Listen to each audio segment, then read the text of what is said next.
Imagine a place where the Earth itself feels restless, where a single journey can take you from a lunar coastline bubbling with cold mud to a high-altitude plateau where brown bears roam through wildflowers under the shadow of giants.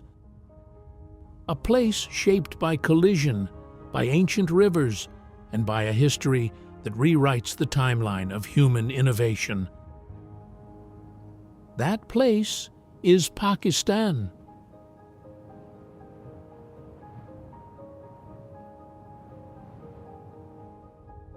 Often defined by headlines that miss the point, this is a land of profound geographic and historical density. It is a place where civilization didn't just appear, but was arguably perfected, where people were drilling teeth and farming cotton 7,000 years ago, long before the pyramids were sketched into the sand. It is a land where engineers built cities with sophisticated plumbing and grid systems, while most of the world was still living in scattered villages, and then, mysteriously, vanished. Here, you can walk deep inside the earth to touch pink salt deposits left by a sea that dried up 600 million years ago, and then climb to a border so high that the oxygen thins, the snow never melts, and the ground beneath your feet is still being crushed upward by the collision of continents. It is a land of silence, of violence, and of unexpected resilience. You're watching Era Trails, the channel where we slow down, look closer, and explore the stories behind the world's most remarkable places. If you enjoy thoughtful travel, scenic journeys, and documentaries that actually tell you why a place matters, you're in the right place. Before we set off, a quick note. If you find value in videos like this, consider subscribing to Era Trails and tapping the like button. It helps more travelers and lifelong learners discover this kind of in-depth content, and it tells us to keep going, deeper and better with every episode. In this documentary, we're not just ticking off landmarks. We are going to trace the spine of this country, moving from south to north. We will start on the prehistoric shores of the Arabian Sea, uncover the lost origins of civilization in the dusty plains, explore the spiritual heart of the deserts and the walled cities, and finally, we will ascend into the throne room of the mountain gods to stand on the roof of the world. So, settle in and imagine the heat of the coast giving way to the chill of the glaciers. Welcome to the wonders of Pakistan.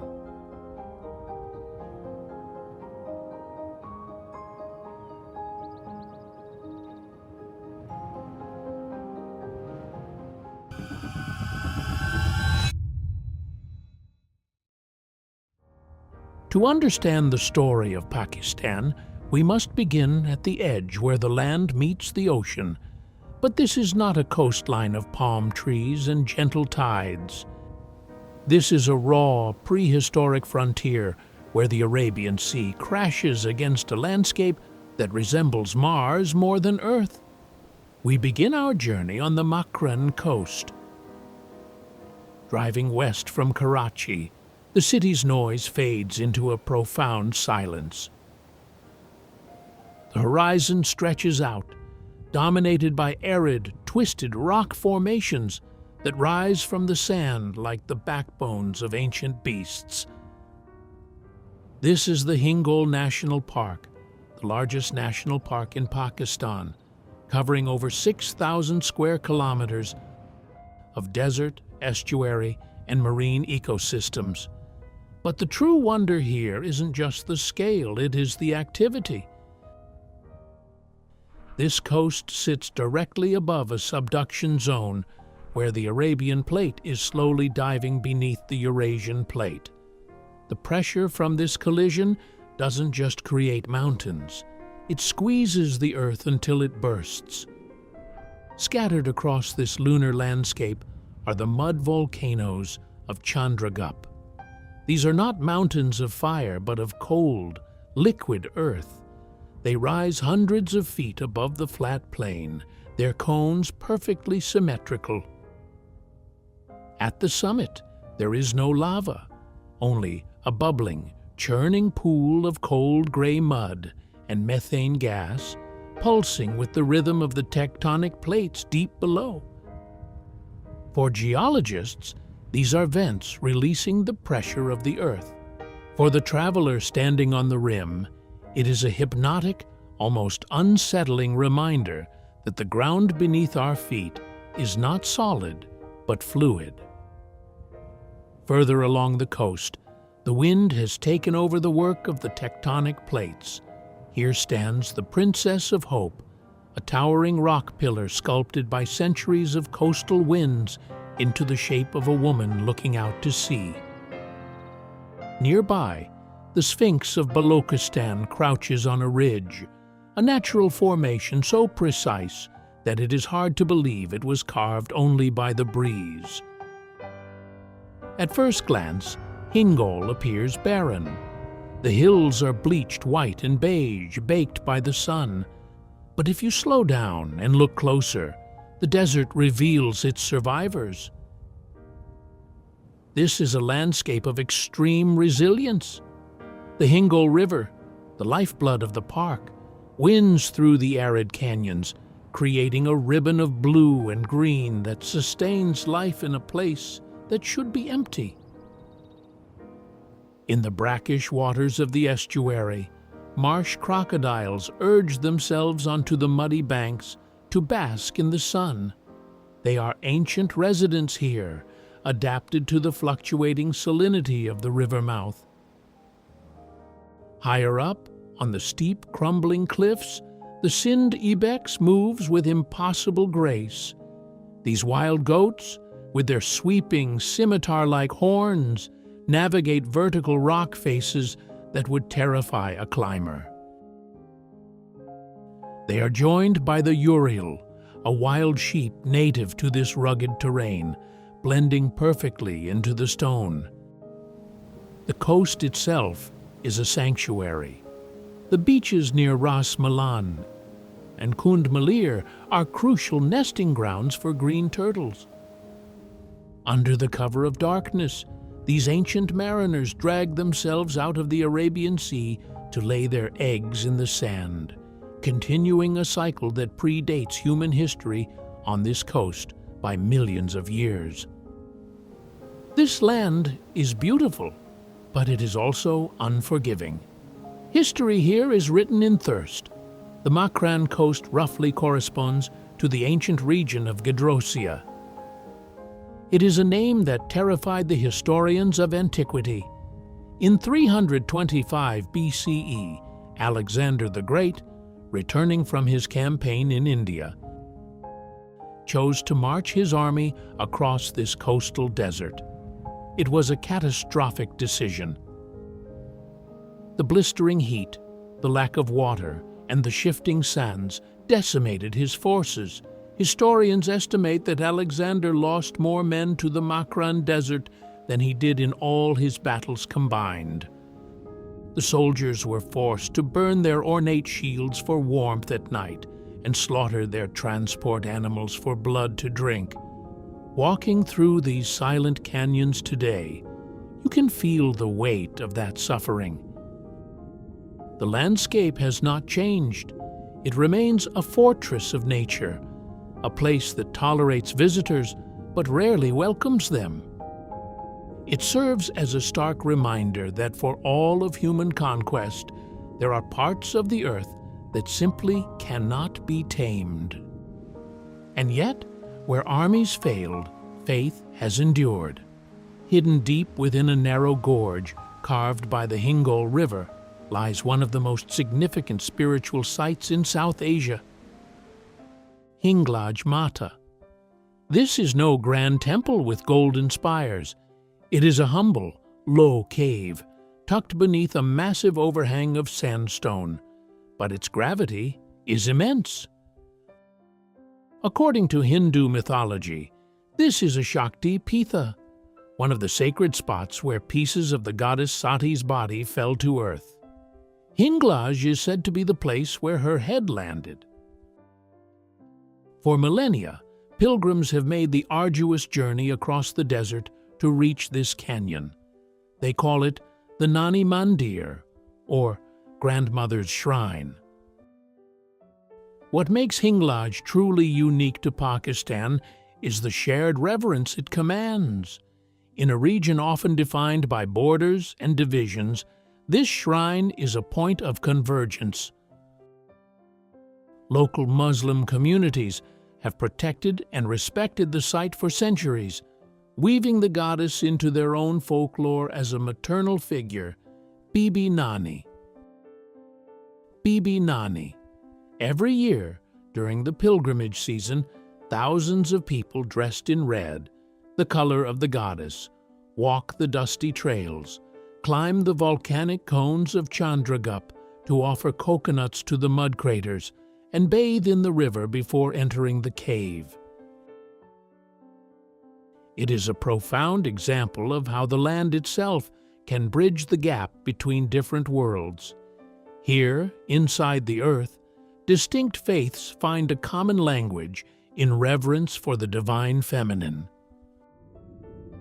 For most of history, the Makran coast was isolated, accessible only by camel caravans or daring sea voyages.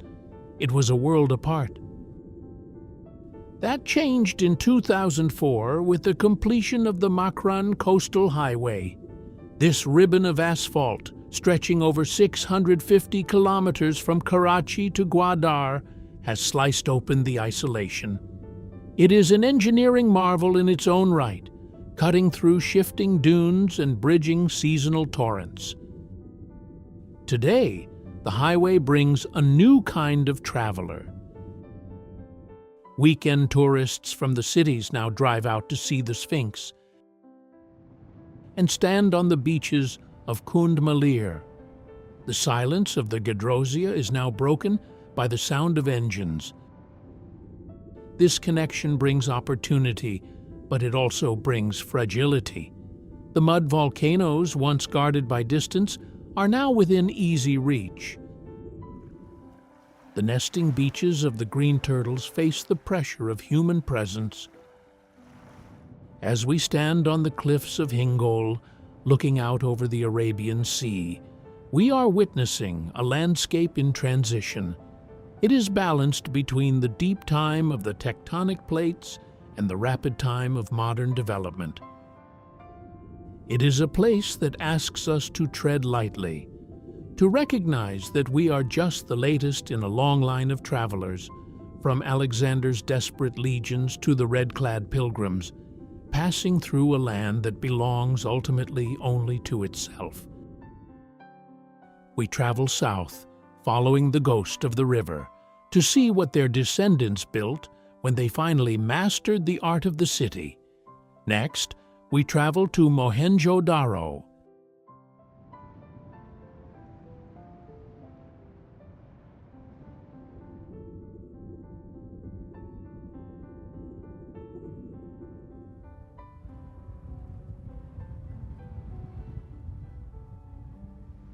Here, the Indus River widens, feeding a landscape that has sustained humanity for eons. And rising from this flat, alluvial plain is a city that defies the timeline of the ancient world. We have arrived at Mohenjo-Daro. Known locally as the Mound of the Dead, this is the urban climax of the Indus Valley civilization. Built around 2500 BCE, at the same time the Egyptians were hauling stones for the Great Pyramid, the people here were doing something perhaps even more revolutionary. They were building a grid. Walking through these streets today, the first thing that strikes you is the order. This was not a city that grew chaotically. It was planned. The streets run in perfect north-south and east-west lines designed to catch the prevailing winds, a natural air conditioning system that still works today. The bricks are standardized, fired in kilns to exact ratios that would not change for 1,000 years. But unlike other ancient empires that celebrated their power with massive temples or tombs for god-kings, Mohenjo-Daro seems obsessed with something else entirely: water. There are no grand palaces here. The central monument of the city is not a throne room, but the Great Bath. It is a masterpiece of ancient engineering, a watertight tank sealed with bitumen, surrounded by private changing rooms. It suggests a culture that prioritized ritual purity and public access over royal ego. Everywhere you look, the city hums with invisible engineering. Most homes had their own wells. Wastewater was carried away in covered drains that ran beneath the streets. A sanitation system so advanced it wouldn't be matched in Europe until the Roman Empire, 2,000 years later. Artifacts found here hint at a society that was rich, diverse, and deeply artistic. The famous dancing girl, a bronze statuette of a confident young woman, and the stern, bearded priest-king offer glimpses of the people who walked these brick paths. They wore cotton, traded with Mesopotamia, and played games with dice that look identical to the ones we use today. Yet, the silence here is heavy. Around 1900 BCE, the heartbeat of the city stopped. The trade networks collapsed. The writing system, which we still cannot decipher, vanished. Was it a shift in the river's course, a slow drying of the climate, or a breakdown of the social order? The later addition of a Buddhist stupa, built in the 2nd century CE, sits atop the citadel, a layer of new faith on top of the old mystery, but the original builders are gone. Mohenjo-Daro stands as a haunting bridge between the prehistoric origins we saw at Mehrgar and the complex living culture of the subcontinent. It is a reminder that urbanization is not a modern invention. We have been building skylines, managing water, and living together in cities for 5,000 years. From these silent ruins, our path turns east. We leave the river valley and head toward a landscape that looks empty at first glance, but is actually teeming with color, life, and a resilience that defies the elements. Next, we journey into the golden dunes of the Thar Desert.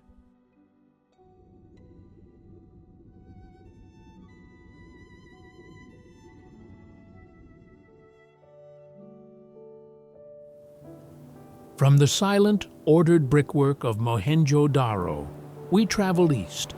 The fertile green of the Indus floodplains begins to fade. The air grows drier. The horizon softens into rolling waves of gold. We have entered Thar. Spanning over 200,000 square kilometers across the border of India and Pakistan, this is the largest desert in South Asia. But to call it a wasteland would be a mistake. Geologists call this an aeolian landscape, sculpted by the wind. For millions of years, the southwest monsoon winds have picked up sand from the coast and deposited it here, grain by grain, building longitudinal dunes that run in perfect parallel lines for hundreds of miles. But the geology here hides a surprise. In the deep south, near Nagar Parkar, the sand suddenly stops, crashing against a wall of red granite. These are the Karunjar Mountains. They are ancient, formed roughly 2.5 billion years ago, long before the Himalayas rose from the sea. They stand like an island in the ocean of sand, their pink granite slopes glowing violet in the sunset. For the people here, these rocks are not just geology. They are sacred anchors in a shifting world. Thar is often called the friendly desert. Unlike the hostile emptiness of the Sahara or the Makran coast, this desert teems with life. The secret is the rain. For 10 months of the year, Thar is a scorching beige expanse. But when the summer monsoon arrives, a transformation occurs that feels almost biblical. Within days of the first downpour, the dunes turn a brilliant, shocking emerald green. Grasses shoot up from the sand. The hollows between the dunes fill with freshwater lakes called tobas. It is in this season that the desert sings. The national bird of the region, the peacock, dances on the granite rocks of Karunjar, its iridescent blue feathers striking a sharp contrast against the red stone. Thar holds one of the largest wild peacock populations in the world, protected not by fences, but by the local villagers who consider them sacred. In the scrubland, the chinkara, Indian gazelle, moves with delicate steps, gleaning moisture from the morning dew. The great Indian bustard, one of the rarest birds on the planet, hides in the tall grasses. Even the saw-scaled viper and the spiny-tailed lizard play their part in this fragile ecosystem. It is a reminder that life here is not fighting the desert. It is synchronized with it, waiting patiently for the sky to open.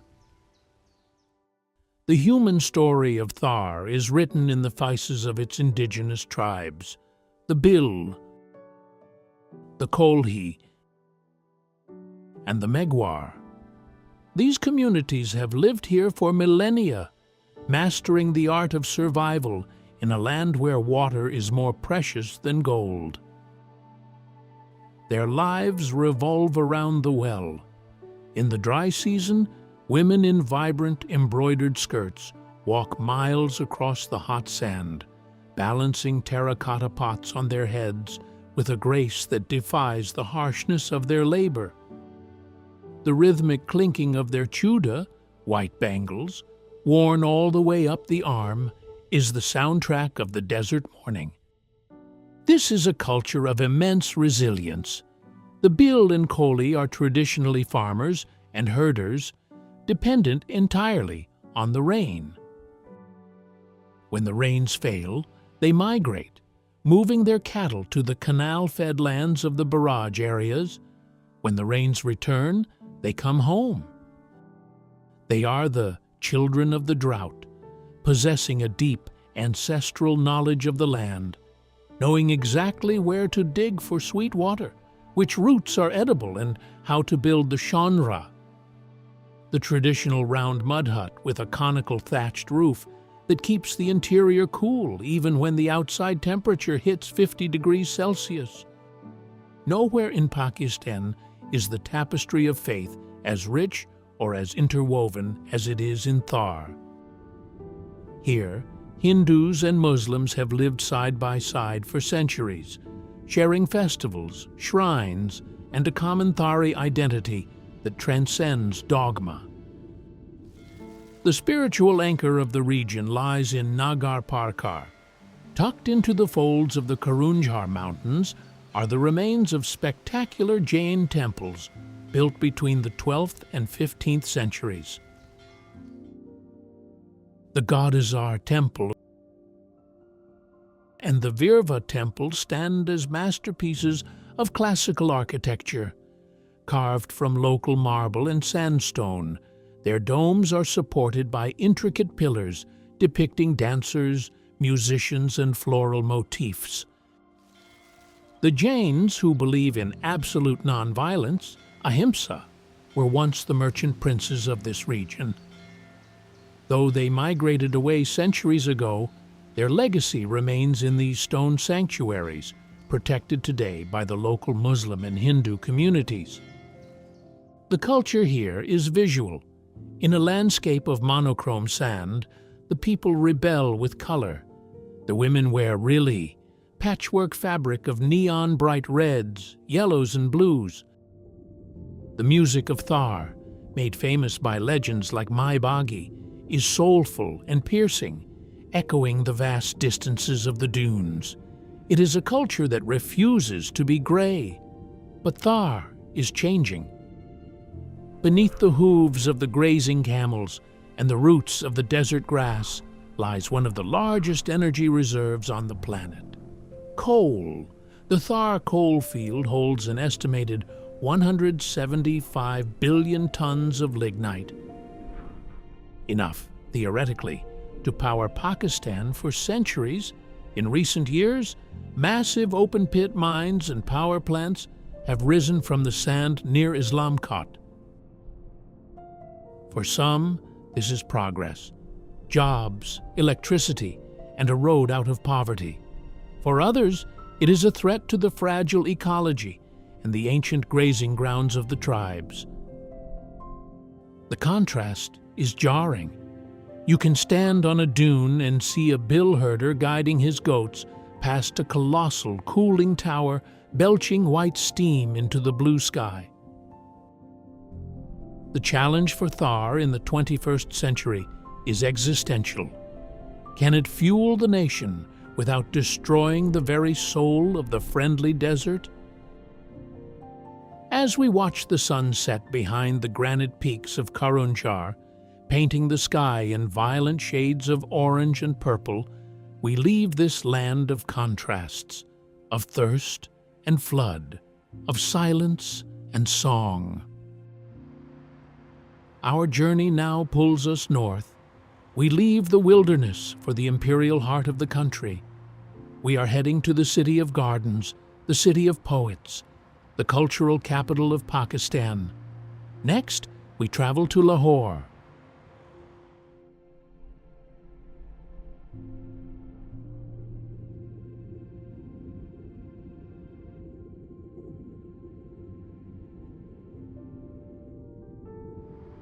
We leave the silence of the Thar Desert behind and move north, following the spine of the country into the fertile plains of Punjab.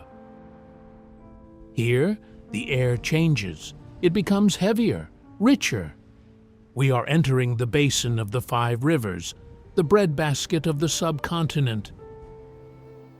And sitting on the banks of the Ravi River, one of the ancient tributaries of the Indus, is the cultural heartbeat of Pakistan. This is Lahore, but we are not here for the sprawling modern metropolis of concrete and overpasses. We are here for the seed from which it all grew. The Androon Shahr, the walled city. For centuries, this square mile of land was the entire world for its inhabitants, enclosed by a massive brick wall and accessible only through 13 colossal gates. Names like Delhi Gate, Roshnai Gate, and Bhati Gate that still define the city's geography. This was a fortress of civilization. The geography here is urban geology. The ground level of the walled city is meters higher than the surrounding town, built up not by tectonic uplift, but by thousands of years of human debris. Every time the city was destroyed by invaders, Mongols, Ghaznavids, Sikhs, British, it was rebuilt on top of its own ruins. To walk these streets is to walk on the bones of fallen empires. If Mohenjo-Daro was the city of order, Lahore is the city of grandeur. Entering through the Roshnai Gate, the Gate of Lights, the scale of the architecture immediately forces you to look up. To your left rises the Bed Shahi Mosque. Built by the Mughal Emperor Aurangzeb in 1673, it is a mountain of red sandstone. For over 300 years, it was the largest mosque in the world. Its courtyard is so vast, it can hold 100,000 worshippers, yet its acoustics are so precise that a whisper in one corner can be heard across the prayer hall. Directly opposite stands the Lahore Fort, or Shahi Kila. This is not just a building, it is a timeline in stone. You can trace the personality of each emperor in the walls, the solid, defensive red sandstone walls built by Akbar the Great. The refined, decadent marble pavilions added by Shah Jahan, the builder of the Taj Mahal. The massive, terrifying walls added by the Sikh Empire. Inside the Sheesh Mahal, Palace of Mirrors, thousands of tiny convex mirrors are embedded into the ceiling. Light a single candle here, and the room transforms into a galaxy of stars. It was designed to reflect the night sky for the royal court, a piece of heaven captured in glass. But the true soul of Lahore is not in the massive forts. It is hidden in the narrow, winding alleys of the inner city. Deep inside the labyrinth lies the Wazir Khan Mosque. If the Badshahi Mosque is about power, Wazir Khan is about love. Built in 1634, it is covered inside and out with kashikari, intricate fresco work and glazed tile mosaics in turquoise, mustard, and cobalt blue. Every inch of the surface is painted. Calligraphy flows like water across the arches. Floral motifs bloom on the walls, a reminder of the Mughal obsession with creating paradise on earth. It has been called the mole on the cheek of Lahore, a beauty mark that defines the face of the city. In the bazaar outside, the noise is deafening. Rickshaws, vendors, the hammer of coppersmiths. But step across the threshold into the courtyard of Wazir Khan, and the noise vanishes. The acoustics of the architecture filter out the chaos, leaving only a profound, heavy silence. It is a sanctuary of color. Lahore is often called the city of the Mughals, but before the emperors, it belonged to the mystics. The spiritual anchor of the city is not a king, but a Sufi saint, Data Ganj Bakhsh. His shrine, the Data Darbar, is one of the oldest and busiest in South Asia. He came here in the 11th century, long before the first brick of the Lahore fort was laid. Day and night, the shrine pulses with energy. The scent of rose petals and burning incense is thick in the air. Qawwals, devotional singers, sit in the courtyard, their voices rising over the beat of the dole, drum, singing poems of love and annihilation in the divine. This is the indigenous spirituality of the Punjab, inclusive, emotional, and deeply connected to the common people. While the forts and palaces were for the elite, the shrine was and is for everyone. The Langar community kitchen here feeds thousands of people every day, a tradition that has remained unbroken for nearly 1,000 years. To understand Lahore, you cannot just look at the stone. You have to listen to the drumbeat at the shrine. For decades, the walled city was crumbling. The frescoes of Wazir Khan were fading under layers of soot. The Havalis, mansions of the Sikh era, were being demolished to build concrete shops. But in recent years, a massive effort has begun to save the soul of the city. The walled city of Lahore Authority and international teams like the Aga Khan Trust for Culture have been painstakingly restoring the royal trail. They are not just patching cracks, they are reviving the old techniques, using lime mortar instead of cement, restoring the original drainage systems, and training a new generation of artisans in the art of fresco painting. The Shahi Hammam, royal bath, once buried under concrete and used as a storage shed, has been excavated and restored to its 17th century glory, revealing the heating systems that ran beneath the marble floors. Lahore is a city that is learning to value its ghosts. It is a place where the 21st century is gently peeling back the layers of the 20th to find the 17th underneath. It is noisy, chaotic, and overwhelming. But as the sun sets over the Ravi, turning the smog and dust into a haze of gold around the minarets, from the dense, humid heat of the Punjab plains, our journey prepares for a dramatic shift.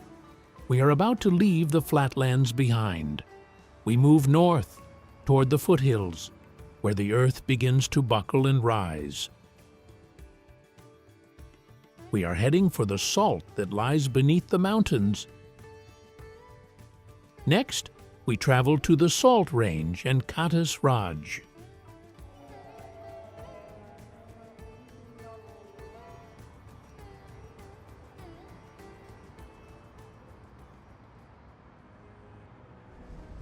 From the rich, sensory chaos of Lahore, we travel southwest, leaving the fertile plains of Punjab behind. The horizon begins to break. The flat farmland gives way to a rugged, fractured spine of hills that rises abruptly from the earth. This is the Salt Range. It is a geological anomaly, a rift in the crust that exposes layers of rock dating back 600 million years to the Precambrian era. But the true wonder of this range is not the stone on the surface, it is the treasure buried underneath. We are standing on top of the second largest salt reserve on the planet. Deep inside the mountain lies the Kura salt mine. The story of its discovery is the stuff of legend. In 326 BCE, as Alexander the Great marched his armies through this region, his horses began licking the stones. The soldiers, curious, tasted the rock and found it salty. They had stumbled upon the remnants of a primordial sea that evaporated eons before the dinosaurs walked the earth. Today, entering Kura feels like journeying to the center of the world. Tunnels carved from pure rock salt stretch for over 40 kilometers. The walls are translucent, glowing in shades of pink, red, and white. The famous Himalayan pink salt that sits on dining tables around the world begins right here, in the dark, cool air of these caverns. Inside, miners have sculpted a subterranean city. There is a mosque made entirely of salt bricks, glowing softly under amber lights. There are brine pools that reflect the ceiling like mirrors. It is a place where geology has been turned into architecture. But just a short drive from the mines, the geological wonder turns into a spiritual one. Tucked into a quiet valley in the Choa Sidon Shah district stands the temple complex of Katas Raj. If Kura is the legacy of the ocean, Katas Raj is the legacy of sorrow. According to Hindu mythology, the emerald green pond at the center of the complex was formed by the tears of Lord Shiva. When his wife Sati died, Shiva wept so inconsolably that his tears created two pools, one at Pushkar in India and one here at Katas. For centuries, this was a major university and a pilgrimage site. The Pandava brothers from the Mahabharata are said to have spent part of their exile here. The architecture is a timeline of South Asian faith. You see the ruins of a Buddhist stupa rising alongside distinct Kashmiri-style Hindu temples, their trefoil arches standing against the sky. Nearby are the remains of a Haveli from the Sikh era. It is a complex that has witnessed the rise and fall of every major power in the region. Today, Katas Raj is undergoing restoration. The holy pond, once drying up due to industrial groundwater extraction nearby, is being refilled. Pilgrims from India are returning. Standing here, watching the reflection of the temples in the stillness of Shiva's pool, with the salt mountains rising in the distance, you feel the unique duality of this landscape. It is a place where the deep history of the earth, the evaporated sea, meets the deep history of the human spirit. From these ancient hills, our journey prepares for a massive shift in scale. We have seen the coast, the desert, the plains, and the foothills. Now we must turn our eyes upward. We are heading northwest into the isolated valleys, where the culture is as distinct as the mountains that guard it. Next, we travel to the Kailash valleys.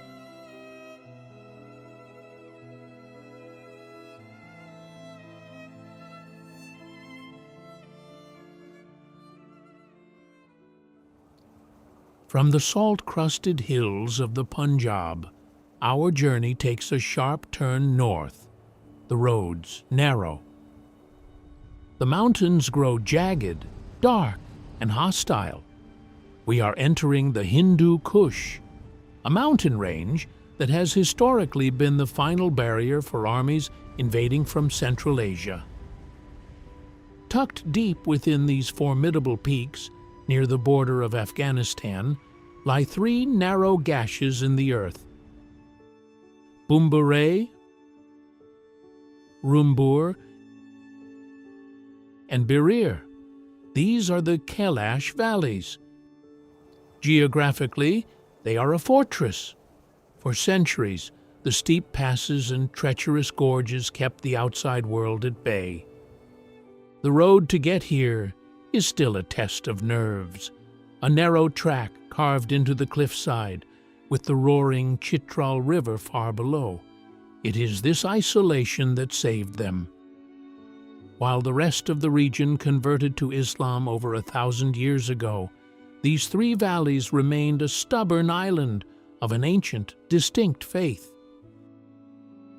Entering Kailash feels like stepping through a portal. The architecture changes from the fortress-like mud walls of the south to intricate layers of timber and stone, stacked steeply up the hillsides like steps. Who are the Kailasha?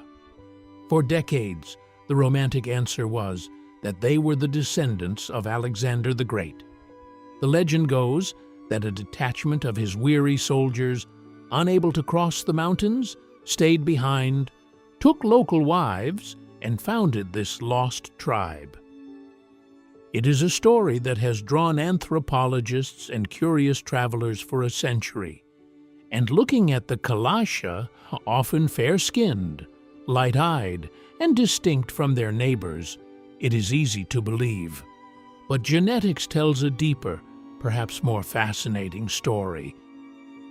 While there is a trace of European DNA, the Kailasha are likely an ancient drift of the Proto-Indo-Iranian peoples. They are the survivors of a time before the great world religions divided the map. They are a living link to the ancient Vedic civilizations that once spanned this entire continent. Historically, this entire region was known as Kafiristan, the land of the non-believers. Over the centuries, the surrounding valleys converted, leaving the Kailasha as the last guardians of a worldview that has vanished everywhere else. The visual identity of Kailash is defined by its women. While women in the surrounding regions are often veiled and invisible in public spaces, the Kailasha women are vibrant, visible, and the custodians of the culture. They wear the cheo, a heavy black woolen dress embroidered with shocking flashes of neon orange, yellow, and green. Around their necks hang mounds of beads, hundreds of strings of red and coral, and on their heads sits the shushat, or the ceremonial kupas, elaborate headdresses adorned with cowrie shells and bells. They are not just wearing clothes, they are wearing their identity. In the fields, tending to the maize and walnut trees, the flash of cowrie shells against the green valley is unmistakable. The society is built on a rigid, sacred dualism, untouched, which means purity, and pragata, which means impurity. The high pastures, the goats, and the altars to the gods are untouched. They are the domain of men and purity. The valley floor, the Muslim world outside, and biological processes like menstruation and death are pragata. This belief system physically shapes the village. Every village has a bashali, a menstruation house near the river. During their monthly cycles and childbirth, women move to the bashali. It is not a prison, but a sanctuary, a space entirely for women, off limits to men, where they rest, gossip, and sing while the other women of the village bring them food. There is no holy book in Kailash, no prophet, no scripture written in ink. Instead, their faith is written in the landscape. They believe in a creator god, Dezao, but the world is populated by lesser gods, spirits, and fairies who live in the high peaks of the Hindu Kush. To communicate with them, the Kailasha do not pray in silence, they dance. Festivals here are not solemn observances, they are explosions of rhythm. During Chilam Joshi, the spring festival, or Choimus, the winter solstice, the valleys echo with the beat of drums. Men and women link arms in great chains, moving in hypnotic circles, chanting ancient songs to wake the earth or thank the gods for the harvest. Sacrifice is central. Goats are offered to the altars, rough stone structures often adorned with horses' heads carved from wood. The smoke of burning juniper is considered the elevator to the heavens. It carries the prayers of the people up to the fairies on the mountain tops. But perhaps the most striking aspect of their spirituality is how they treat death. Until very recently, the Kailasha did not bury their dead. They left the bodies in open wooden coffins in the cemetery, exposing them to the elements, believing that the soul had already departed to join the ancestors. Today, due to land pressure and hygiene laws, they bury their dead, but the graveyards are still places of celebration, not gloom. They dance for the deceased, celebrating a life lived in the Valley of the Gods. There is a fragility to this beauty. The Kailasha are a microscopic minority, numbering only about 4,000 people. They are surrounded by a sea of conservative Islam. The pressure to convert is constant, sometimes economic, sometimes social. When a Kailasha girl converts to marry a Muslim outsider, she leaves the fold forever. She takes off the cheo, removes the beads, and the culture loses a custodian. Modernity is also creeping in. A new road is being built. Tourism is booming. While it brings money, it also turns their sacred festivals into a spectator sport, with domestic tourists sometimes treating the women like exhibits in a human zoo. And yet, the Kailasha endure. In 2018, UNESCO finally listed their surreal cultural practices as intangible cultural heritage in need of urgent safeguarding. Standing in the valley of Bumburay at twilight, smelling the wood smoke and hearing the distant jingle of cowrie shells as the women return from the fields, you realize you are witnessing something miraculous. This is not a museum exhibit. It is a living, breathing ancient world that has refused to die. From the vibrant, enclosed world of the valleys, our journey now demands we look up. We must leave the comfort of the villages and face the raw, crushing scale of the earth itself. We are heading to the mountain that eats men. Next, we travel to Fairy Meadows and Nanga Parbat.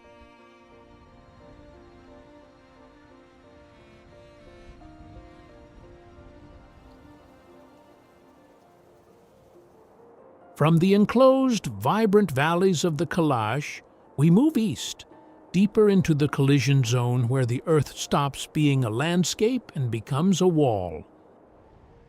We are entering the domain of the Western Himalayas. The journey to our next stop is a ritual of ascent.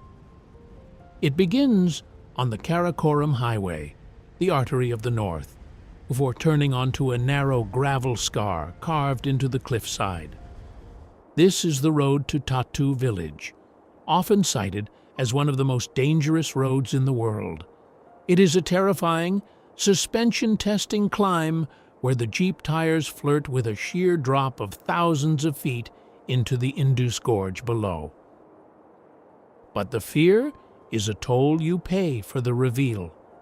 After the road ends and the hike through the pine forests begins, the trees suddenly part. The ground levels out into a lush green plateau carpeted with wildflowers and alpine grass. This is Fairy Meadows. Legend says this place is inhabited by paris or fairies, and looking at the scenery, it is easy to see why the myth survives. But the meadow is just the foreground. Rising directly behind the green grass, filling the entire sky, is a wall of ice and rock so large it defies perspective. This is Nanga Parbat. At 8,126 meters, 26,660 feet, it is the 9th highest mountain in the world. But height numbers are abstract. What makes Nanga Parbat terrifying is its vertical relief. We are looking at the Raikot face. From the banks of the Indus River to the summit, the mountain rises 7,000 meters in just 25 kilometers. It is the greatest vertical rise on this planet. It is not a peak sitting on a high plateau like those in Tibet. It is a solitary monarch rising from the deep valleys. The locals call it Diamur, the king of the mountains. But to the mountaineering world, it has a darker name, the Killer Mountain. Before Everest was conquered, Nanga Parbat was the obsession of German climbers. It claimed dozens of lives in the 1930s alone, wiping out entire expeditions with avalanches that sweep the Raikot and Diamur faces. It is a mountain of avalanches, storms, and unforgiving steepness.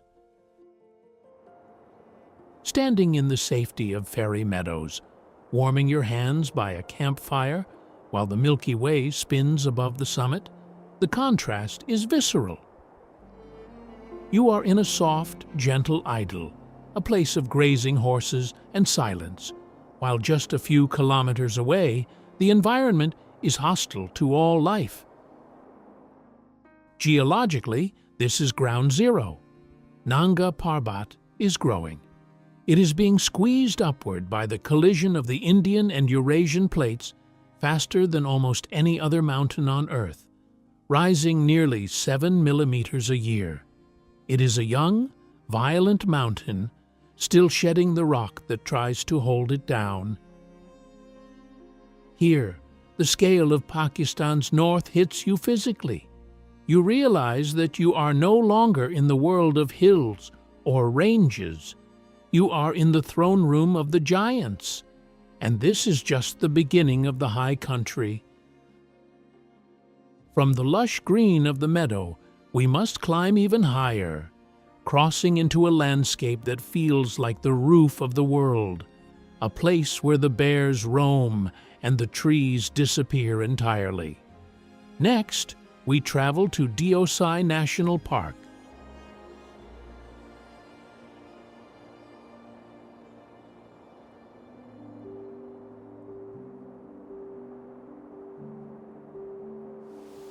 From the crushing verticality of Nanga Parbat, the landscape does something unexpected. It doesn't descend, it flattens out. We climb higher, past the tree line, until the jagged peaks recede and the horizon expands to an endless, rolling green plain. This is Diosai. The name translates literally to the land of giants, and standing here at an average elevation of 4,114 meters, 13,497 feet, you understand why. This is the second highest plateau on Earth, rivaled only by the Changtang in Tibet. It is a geological anomaly, a massive table of land suspended in the sky, surrounded by the jagged teeth of the Himalayas and the Karakoram. For 8 months of the year, this place is a frozen white wasteland, buried under meters of snow and blasted by winds so cold they can freeze exposed skin in minutes. It is a place of absolute silence, where life goes into deep hibernation. But for a brief window in summer, the snow melts, and the frozen desert transforms into one of the most vibrant alpine ecosystems on the planet. Deosai is a sanctuary, and it belongs to one animal above all others. Roaming these rolling hills is the Himalayan brown bear. For decades, this majestic creature, a unique subspecies of the brown bear, was on the brink of extinction, hunted for its fur and organs. By the 1990s, only a handful remained, ghostly figures moving through the mist. But Deosai became their fortress. Established as a national park in 1993, specifically to protect them, the plateau has seen a miraculous recovery. Today, it is one of the few places in the world where you can watch these bears in their natural habitat, flipping over stones to find insects or grazing on the lush summer grass. They are not alone. The silence of the plateau is frequently broken by a high-pitched whistle. This is the alarm call of the golden marmot. These large squirrel-like rodents are the sentinels of Deosai, standing on their hind legs to watch for predators like the Tibetan wolf or the snow leopard that occasionally crosses the high passes. In July and August, the brown and white landscape erupts in color. This is not a forest. Trees cannot survive at this altitude. It is an ocean of wildflowers, millions of blooms, purple wild pansies, blue forget-me-nots, pink louseworts, carpet the rolling hills. The air here is thin, holding about 60% of the oxygen found at sea level, but it is sweet, filled with the scent of wild herbs and the moisture of the melting snow. Water is everywhere. The plateau acts as a massive sponge, collecting the winter snowmelt and releasing it slowly into crystal-clear streams that teem with snow trout. These streams eventually feed the Indus far below, making Deosai a critical water tower for the millions of people living in the plains. At the heart of this wetland system lies Shiosar Lake. Shaped like a teardrop and filled with deep emerald water, it sits perfectly still, reflecting the snowy peaks of the Nanga Parbat Massif in the distance. It is a view that feels almost curated, a perfect composition of water, grass, and ice. For centuries, Deosai was not a destination. It was an obstacle. Locals in Skardu and Astora believed the plateau was inhabited by supernatural beings, giants, Deo, and fairies who would steal the souls of those foolish enough to linger. It was a place to be crossed quickly, and only in summer. Nomadic Gujar herders would drive their livestock over the passes, fearful of the sudden blizzards that could descend even in July. There are no permanent settlements here. The giants do not tolerate human neighbors. Even today, the park wardens and the few nomadic herders who set up temporary summer camps must retreat when the snow begins to fall in September. This history of fear and avoidance has been Deosai's greatest protection. Because it was feared, it was left alone. Because it was uninhabitable, it remained wild. Today, the land of giants faces a new kind of pressure. The road across the plateau is improving. Jeeps can now traverse the park in a day. Domestic tourists from the south are flocking to see the bears and the flowers. While this brings awareness, it also brings noise. The silence of Deosai, once its defining feature, is being eroded. The bears, naturally shy, are being pushed further into the inaccessible valleys. The challenge for the future is clear. How do you visit a place that was designed by nature to be empty? Standing on the edge of the plateau, looking down at the clouds floating below you, you feel the fragility of this place. It is an island in the sky, a remnant of the last ice age clinging to existence in a warming world. It reminds us that there are still places on this map where humans are just temporary guests, visitors who must leave when the winter comes to reclaim its territory. From this high, open ceiling, we must descend. We drop down from the plateau, following the gorge of the Indus River as it widens into a valley of cold sand and apricot blossoms. We are entering the gateway to the Karakoram. Next, we travel to Skardu and the cold desert.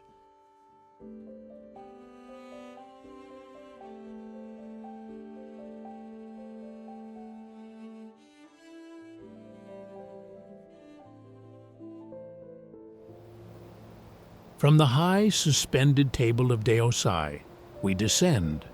The road winds down through the narrow gorges until the claustrophobia of the canyon suddenly breaks.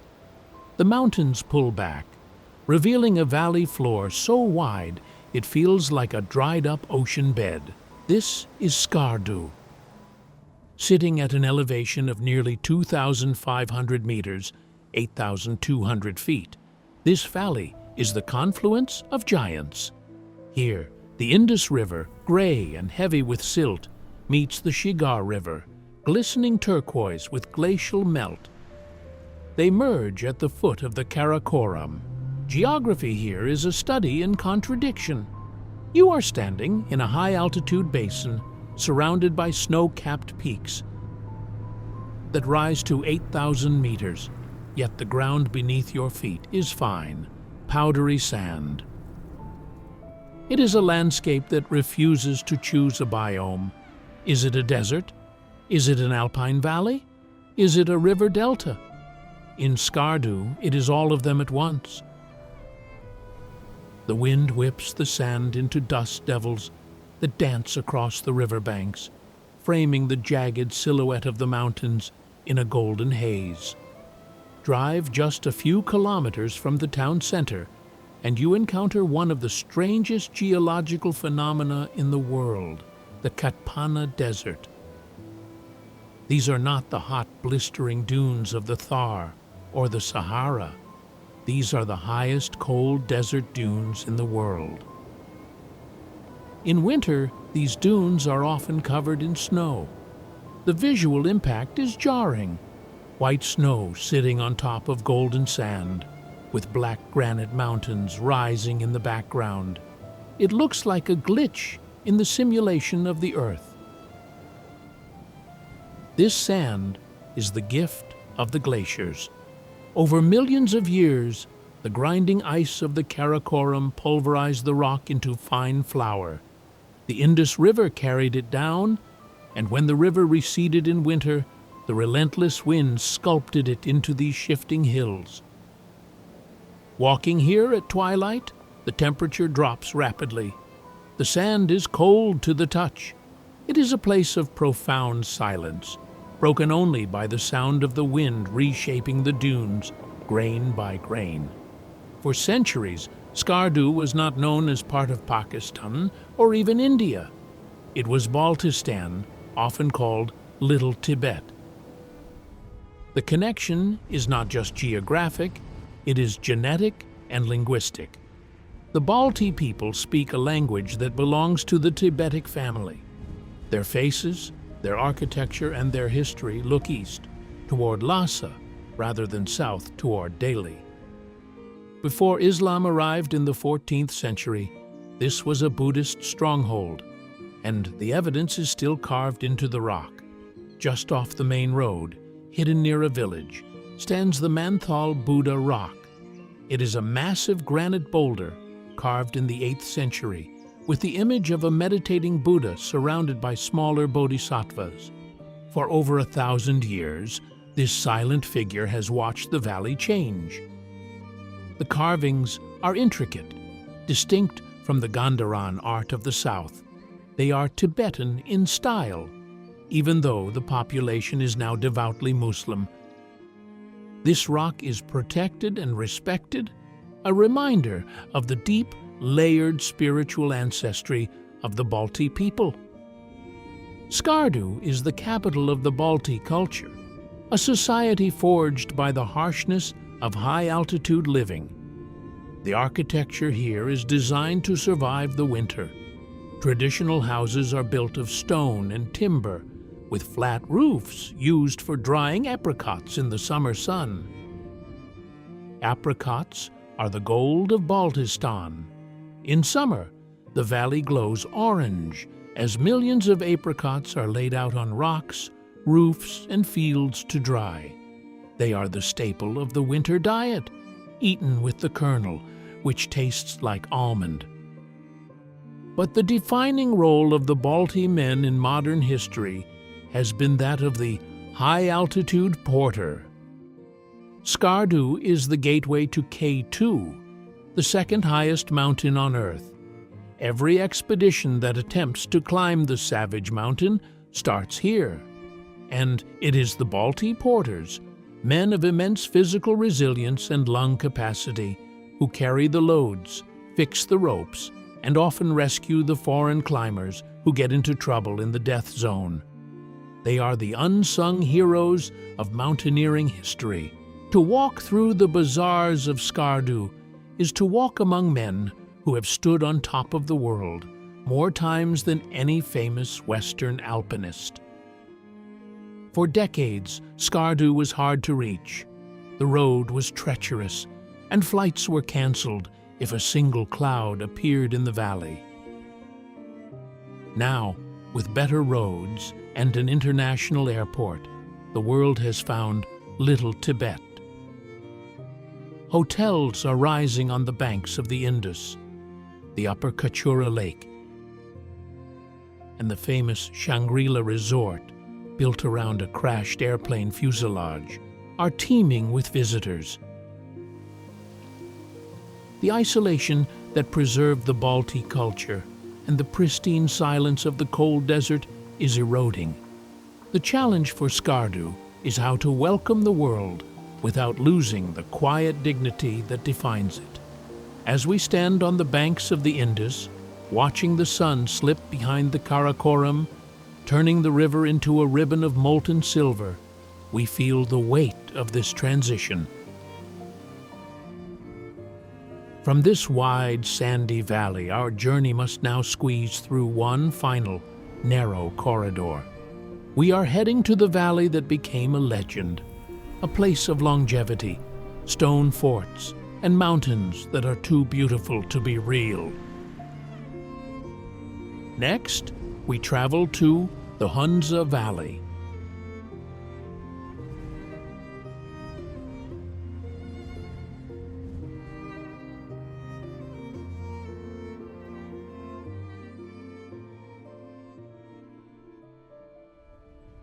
From the sandy expanse of Skardu, we move northwest, climbing higher into the heart of the Karakoram. The landscape tightens, the river turns turbulent, and then, suddenly, the valley opens up into a vision of impossible verticality. This is Hunza. If nature ever built a cathedral, this is it. The valley floor sits at 2,400 meters, lush with terraced fields of wheat and potatoes, but rising directly above it, so close it feels like you can touch it, is the gleaming ice-encrusted wall of Rakaposhi. At 7,788 meters, Rakaposhi is not the highest peak in the world, but it is one of the most beautiful. Its unbroken rise from the cultivated fields to the summit creates a contrast that defines Hunza, the softness of the orchards against the brutality of the ice. This valley was once an independent princely state, a kingdom locked away from the world by treacherous gorges. For centuries, it was known as the prototype for Shangri-La, a place where time seems to stop. The people of Hunza, the Burusho, are one of the great anthropological mysteries of Asia. They speak Burushaski, a language isolate. It is related to no other language on earth, not to the Indo-European tongues of the south, not to the Tibetic languages of the east, nor the Turkic languages of the north. It is a linguistic island, surviving here for millennia, while empires rose and fell around it. For decades, the West was obsessed with the Hunza myth, the idea that these people lived well past 100 years, free of disease, thanks to the magical properties of their glacial water and apricot-rich diet. While modern science has tempered the myths of immortality, the reality is still remarkable. This is a community of immense vitality. You will see octogenarians walking steep mountain paths with heavy loads, their faces weathered, but their eyes bright. It is a society that values education fiercely. Unlike many rural regions in South Asia, Hunza boasts a literacy rate near 95%. It is a place where girls walk to school in pristine uniforms, dreaming of becoming pilots and doctors, supported by a community that sees education as a sacred duty. Perched on the cliffs above the valley floor stand the guardians of this history, the Baltit and Altit forts. Baltit Fort, standing guard over the town of Karimabad, looks like a Tibetan palace transposed onto a Pakistani cliff. Built over 700 years ago, its wooden cribbage frames and stone walls were designed to withstand earthquakes. It was the seat of the Mirs of Hunza, the rulers who controlled the trade routes passing through the valley. Inside, the dark, smoky rooms still hold the ibex horns and ancient cooking pots of the royal household. Older still is Altet Fort, perched precariously on a rock drop that plunges 1,000 feet straight down to the Hunza River. This was the original seat of power, a defensive masterpiece where the Mirs could spot invaders days before they arrived. These forts are not ruins. They are restored triumphs of heritage conservation. They stand as proof that this was not a primitive backwater, but a sophisticated state with its own laws, architecture, and diplomacy. How does a valley this steep, in a desert climate, stay so green? The answer lies in the Kuls. These are the glacial irrigation channels of Hunza. For centuries, the people have carved these canals directly into the sheer rock faces, tapping the meltwater from the glaciers high above and channeling it down to the terraced fields. It is a feat of engineering that rivals the Roman aqueducts. Without pumps or modern machinery, relying only on gravity and stone, they turned a high-altitude desert into a garden. The water that flows through the Kuls is gray, rich with glacial milk, the rock flour ground down by the ice. It is this mineral-rich water that feeds the famous orchards of Hunza. Cherries, apples, walnuts, and above all, apricots. In spring, The valley is a cloud of white and pink blossoms. In autumn, the poplars turn gold, setting the valley on fire against the backdrop of the blue sky and white snow. Hunza was once a stop on the ancient Silk Road, where caravans paused to trade spices and silk before tackling the high passes. Today, the camels are gone, replaced by the colorful, ornate trucks on the Karakoram Highway, KKH. This road, carved through the mountains with immense sacrifice, has connected Hunza to the world. Tourism is now the new trade. Backpackers, climbers, and families flock here for the peace and the peaks. The challenge for the Burusho is the same as for Skardu: how to modernize without losing the soul of the valley, how to welcome the world without forgetting the language that no one else speaks. Standing at Eagle's Nest at sunset, looking down at the Golden Valley floor with the Ladyfinger Peak piercing the twilight sky, you feel that if any place can find that balance, it is Hunza. From this high garden, our journey moves to its final chapter.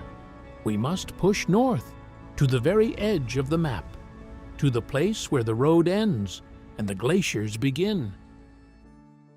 Next, we travel to Pasu and the Khunjerab Pass.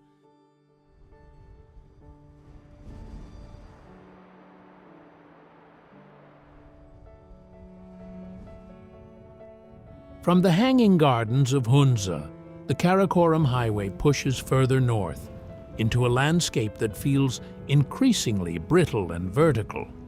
We are entering Gojal, or Upper Hunza, the land of the Waki people. Here, the mountains stop looking like mountains and start looking like cathedrals. Rising violently from the riverbank are the Pasu cones, also known as the Cathedral Ridge. These are not gentle slopes. They are a series of jagged, triangular shark's teeth, serrated by erosion and standing in a perfect, terrifying line. They are so sharp, so uniform, that they look less like geology and more like something drawn by a child who was asked to draw the scariest mountains imaginable.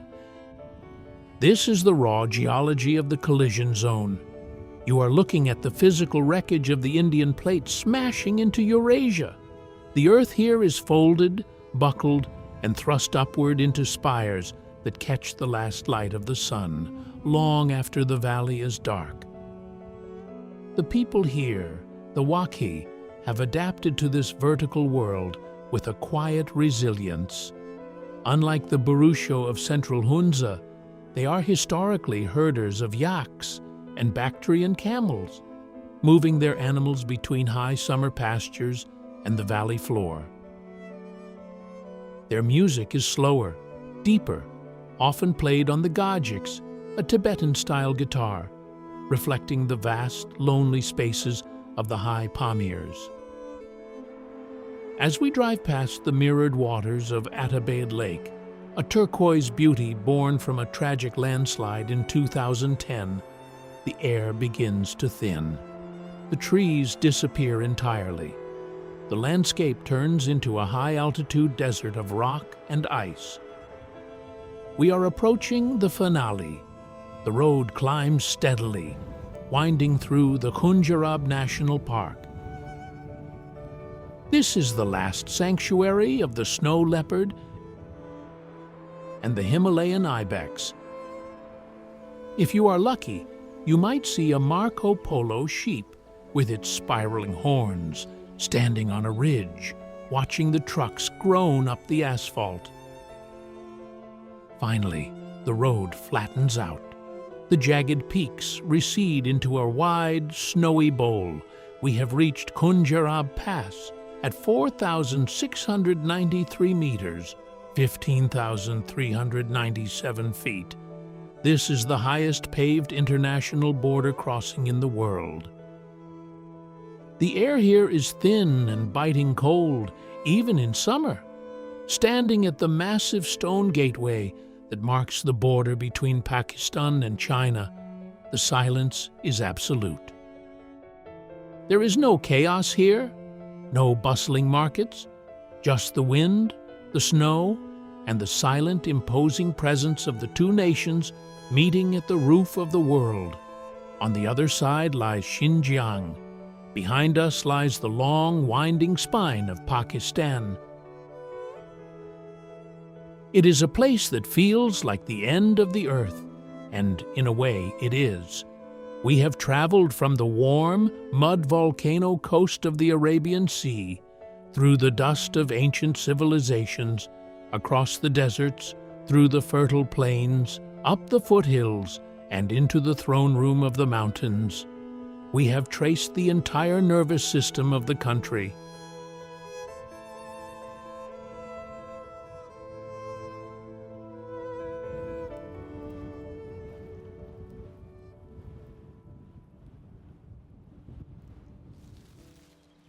Standing here in the thin air at the edge of the map, it is almost impossible to believe that this is all one country.